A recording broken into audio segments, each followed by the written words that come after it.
শুরু হলো ভ্যাট সপ্তাহ। জাতীয় ভ্যাট দিবস উপলক্ষে উদযাপনে আলোচনা চলছে জাতীয় রাজস্ব বোর্ডে। সেখানে বক্তব্য রাখছেন অর্থ উপদেষ্টা ডক্টর সালেহউদ্দিন আহমেদ। আমরা সরাসরি সেখানে যুক্ত হচ্ছে। সেটার ক্ষতি হচ্ছে কার? সমাজে।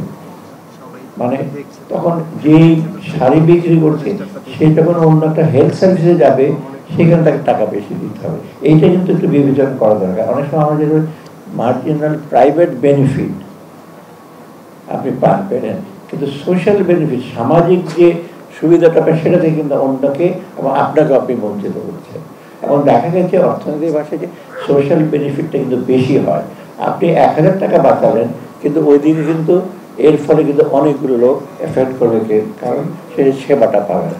এই দৃষ্টিভঙ্গি থেকে আমি মনে করি ভ্যাটটা দেওয়া অত্যন্ত জরুরি। আমি সবাইকে অনুরোধ করবো যে যেরকমভাবে পাবেন যত বিশেষ ভ্যাটটা দেবেন।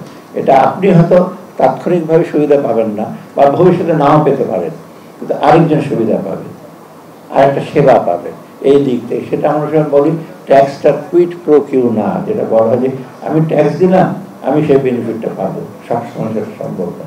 তবে প্রত্যক্ষভাবে না হোক পরোক্ষভাবে আপনি এই সুবিধাটা পাবেন, কারণ সরকারের যে বিভিন্ন সামাজিক সেবা আছে বা অন্যান্য ব্যবসায়িক সেবা সেটা থেকে আপনি সেবা করবেন। ব্যবসায়ী রাখি অবস্থা, অনেকে ভ্যাট দিচ্ছেন, আমি দিচ্ছি, আমার ব্যবসার প্রত্যক্ষ কোনো সুবিধা পাচ্ছি না, কিন্তু আপনার ব্যবসার সুবিধা পাবেন যখন অন্য সার্ভিস, ধরুন আপনি ভ্যাট দিচ্ছেন, একটা ব্যবসা এত টাকা ভ্যাট দিচ্ছি। বসুন্ধরা ডায়াপেন্ট এখন আরো উন্নত।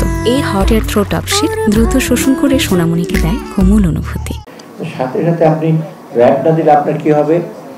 আপনার অন্যদের সরকার সেবা, যেমন আপনি যদি ভ্যাটটা না দিয়ে সেটা করে দিলে এক সপ্তাহে জাহাজ আটকে থাকে, কত টাকা দেবেন ড্রাইভারের?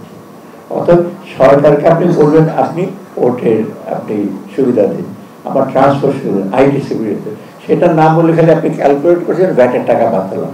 ওইদিকে যে টেবিলের নিচে অনেক টাকা চলে যাচ্ছে বা অন্যদিকে টাকা চলে যাচ্ছে সেইটা কিন্তু আপনার হিসাব করেন না।